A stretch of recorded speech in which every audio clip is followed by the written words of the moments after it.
Today on the Transplant Helper, we're going to be talking about high-risk organs. Number one, what are they? Number two, what are some things that make an organ that might be donated to you a high-risk organ? And number three, should you really consider taking that high-risk organ, or are you better off just kind of waiting things out? That's basically our discussion today, so go ahead and stay tuned.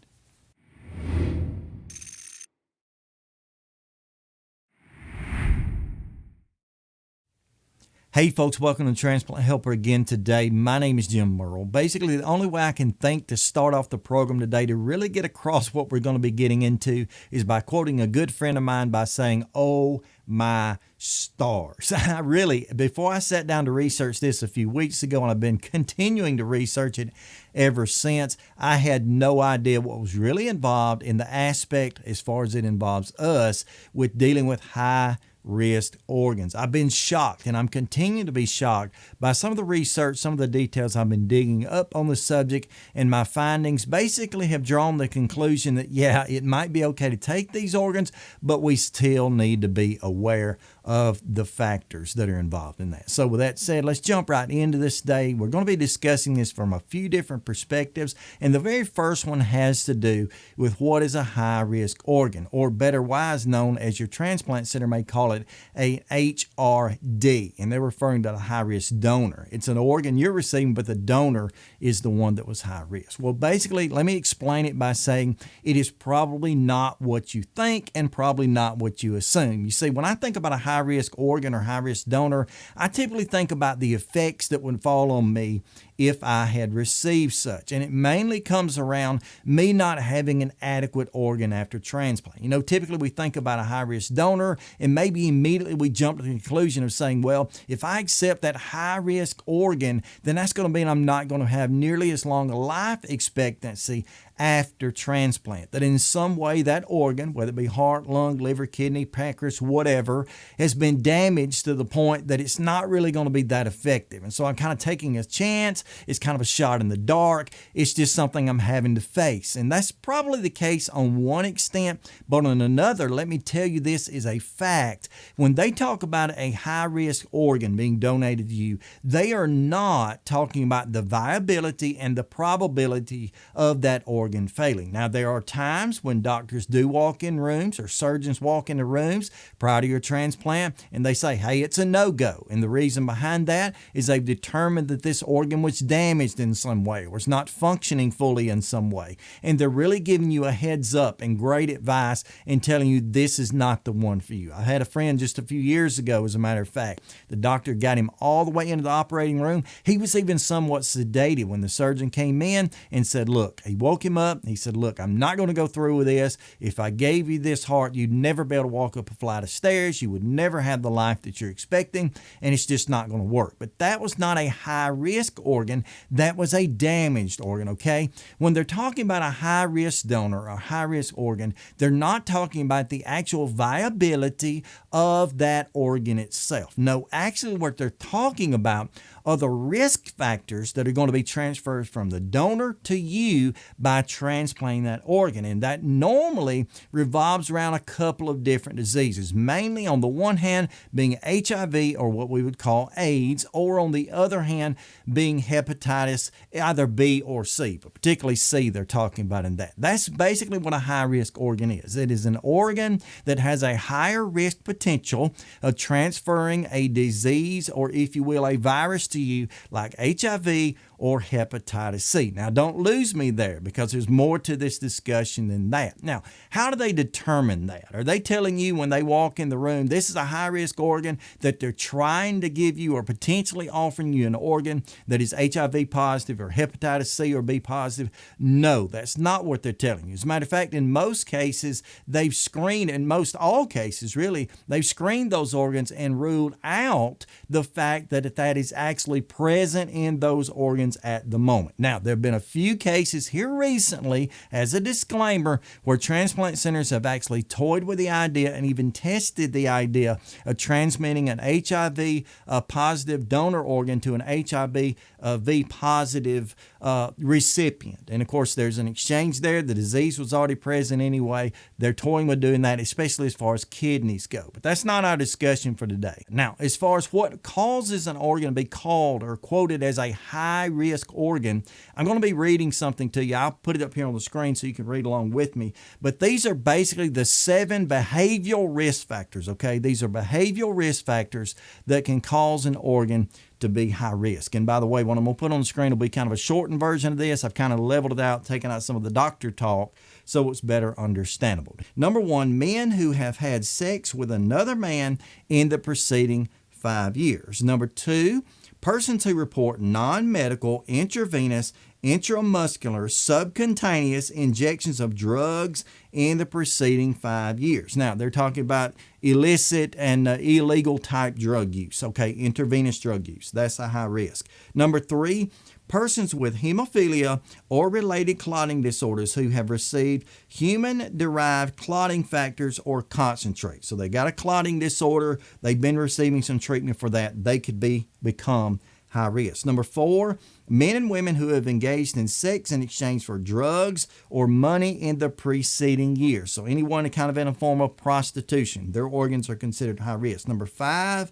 persons who have had sex in the preceding 12 months with any person described in items 1, 4, or above. So backing up to the top 4, if they've had sex with somebody like that or someone suspected of having HIV, they're high risk. Number 6, persons who have been exposed in the preceding 12 months who a known suspected HIV infected a person through precautious inoculation or, like a needle's prick from here to there, or through contact with an open wound, non-intact skin, or mucous membrane. So that's basically a person that could have been exposed to HIV or hepatitis C, but particularly here HIV, almost by accident, okay? No sexual contact there, but same principle applies. And number 7, and this is the biggest one, okay? Inmates in correctional systems. So basically, if a person, commits a crime, doesn't matter what it is, it could be a petty theft to a murder, makes no difference. But if they are put into a correctional facility, a prison, when they come out, and they could be out, they could have been out for decades, but if they've been incarcerated before, their organs are considered high risk after that point. Now, that's the 7 behavioral characteristics of what would be a high-risk organ, okay? And again, the risk is basically that they would either be a carrier or a potential carrier for HIV or hepatitis C. Does not mean that they have it, and they would not, based on some testing we're going to talk about later. It just simply means they were at risk for such. Now, here's the next category, and this is a category that is even a little bit farther down the list as far as, being suspect, but it's something we have to consider. These have to do with lab results or the lack thereof that could cause someone to be considered high risk. And I won't read all the lingo here, but basically, number 1, persons who cannot be tested for HIV infection because of refusal, inadequate blood samples, and so forth. So you've got a person here who they asked them or asked the families, can we test them for HIV? They said, no way, no how. We're not going to do it. So they've been refusing the testing. They might be considered high risk because they don't know. Number 2, persons with repeated reactive screening assay for HIV or HIV-2 antibodies regardless of the result of supplemental assays. And that just means that they it's not that they've been diagnosed with this HIV, either type. It's just the fact that when they ran the lab results, there were some markers there that indicated it's possible. You know how that works. Sometimes you go into the doctor with the strep throat or potential flu, and they say, well, there's some tendency to believe that that's what you have, but there's not really any set results. Number 3 is a very long one. I won't read all of it, but persons whose history or physical examination or medical results or autopsy results reveal evidence of HIV infection or high-risk behavior such as the diagnosis of age, unexplained weight loss, night sweats, blue-purple spots on the skin, mucous membranes, that sort of thing. That is the potential there. And again, that's the lab stuff. So we'll pull this down off the screen now. But anyway, Basically, they have the behavioral factors or they have the lab results or the lack thereof. Now, here's where the things really take it to another level, okay? UNOS, the United Network for Organ Sharing, or any other, I would assume, OPO type thing, especially local OPOs, organ procurement centers, they are not out there trying to give you high-risk organs. If they had the viable low-risk organs to offer, they would certainly be offering them. But as the need for organ donation rises and the lack of organ availability is still there as it is, there sometimes has to be that need. And that's where you have to start making some personal decisions. That's where you have to deciding for yourself. And by the way, before you're laying in the hospital faced with transplant, it's better in the coming months while you're being evaluated, being listed, to go ahead and think some of these things through personally and to make some of those decisions. Now, you may change that in a moment, but make some of those decisions and decide to yourself, do I want to put myself at risk of taking a high-risk organ when there's the potential risk there that I could get some type of virus, some type of disease from that donor? You have to make that decision for yourself personally, okay? Now, here's where things get a little bit more difficult to me. The public health services, and that's just one of the basically divisions of the CDC, or Center for Disease Control. The Public Health Services Commission, or whatever you call them, they're the ones, one of the groups, who are looking out for us, trying to determine, along with our OPOs, if these organs are high risk or not. They're trying to help with the testing of those potential donors to decide that. And again, it could be risk factors from all that we named in the behaviors, all the way down to somebody just refused the test for AIDS, or a family member said, no way, no how, and they won't give medical background. So it could be, pretty severe to very simple. But here's what comes in. Basically, at the end of the day, UNOS, the United Network for Organ Sharing, is requiring your OPOs and such, or asking your OPOs to voluntarily submit themselves to putting forth certain tests, and it's a series of tests, but to determine if that patient actually has those diseases. Not if they're high risk, they could still be high risk, but to try to determine if that patient actually has either HIV or hepatitis B or C. And the way they do that is through two basic testing methods. One of those testing methods is called the ELISA, and the ELISA stands for the enzyme-linked immunoabsorbent assay. And the word assay just means test, okay? But the ELISA is one method. And the thing about the ELISA, however, that's really kind of, I guess you'd say, wow, hard to swallow, that I didn't realize, is that the ELISA test will not reveal either hepatitis C or HIV if that person had been infected within a certain period of time. And depending on the situation, that time could be as short as, and it's not that short, but as short as 22 days. It could be as long as about 65 days. So the ELISA test tries to determine if a person has actually got one of those diseases or viruses, but it can only do that within 22 to 65 days of that being donation being made. How is that a problem? Well, you know as well as I do, none of us got an offer for an organ and then they waited 22 to 65 days to actually implant that organ. That person's deceased. We've received the gift of life. We've moved on. So it could actually be, and I'm not trying to scare anybody, I'm trying to give you the reality. And that is that you may be laying in a room, a doctor or nurse or whoever rushes in, we have an organ available, but here's the thing, it's going to be a high-risk organ. They're high risk for these diseases and a handful of others. And you turn around and say, you know what, I'm just going to sign the paper, I accept that. You know what you're getting, okay? You know what the potentials are, you're aware. It could also be the case, and I'm not trying to put panic in your mind, I'm trying to be clear about this and honest about things. It could also be the case that they come in the room, they say, we have a potential organ for you, it's a good match, what have you, and they say, as far as we know, there are no risk factors involved in this, and then 22 to 65 days later, based on the ELISA, I should say, I've been saying it wrong, but the ELISA, they say, oh, we found something out. This person did not have risk factors, but we have discovered that they were either HIV or hepatitis C or a couple of other potential there positives. And that's the best they could do. They had to wait that period for the results to come back. That's just the way the coin falls. Now, here's a little bit better news than that. The ELISA test is kind of the general standard. That's kind of the one where UNO says, you need to perform this test. You need to know. Let's give it our best effort.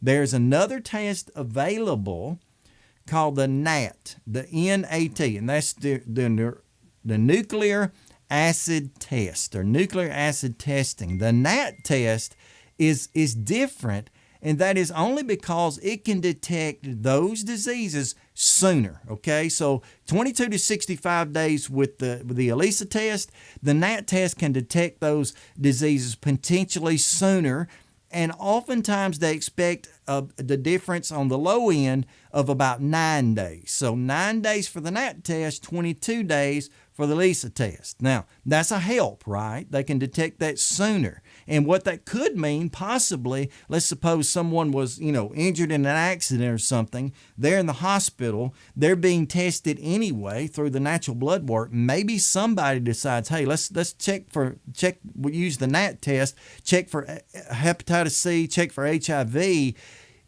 But they check that, and then 9 days later, the results are already back from the NAT, and they know this person does not have this, okay? And so that's one thing has to do with result. Another level of this has to do with exposure ratings. I mean, if someone is exposed to HIV, say 10 years ago, yeah, they're probably going to be testing positive for it now, okay, 10 years. But they may not be testing for it if they were exposed 22 days ago or 9 days ago, that you may not have the result. Secondarily, the ELISA test versus the NAT test is much more expensive. And so because of that, some of your OPOs, and this is just the honest truth. As a matter of fact, I'm going to put a map up here on the screen in just a minute. So be watching here. Not yet, but put a map up on the screen. Some of the organ procurement centers, state by state and region by region, do not use the NAT test. Either they refuse to use it, they never do, or they sometimes use it, meaning if they've got some high-risk factors, they'll throw it in, or they always use it. Now, the good news is a lot of people end up being transplanted out in California. California is one of those states that always uses it. Some of the western states always use it. But a state, for example, on the opposite end of that spectrum, Mississippi, which I lived in Mississippi, was actually listed in Mississippi at one point. Mississippi never uses the NAT. They rely on the ELISA test, and it doesn't give results as quickly and maybe not as accurately if someone was exposed just more recently than them being able to get the results, if that makes any sense.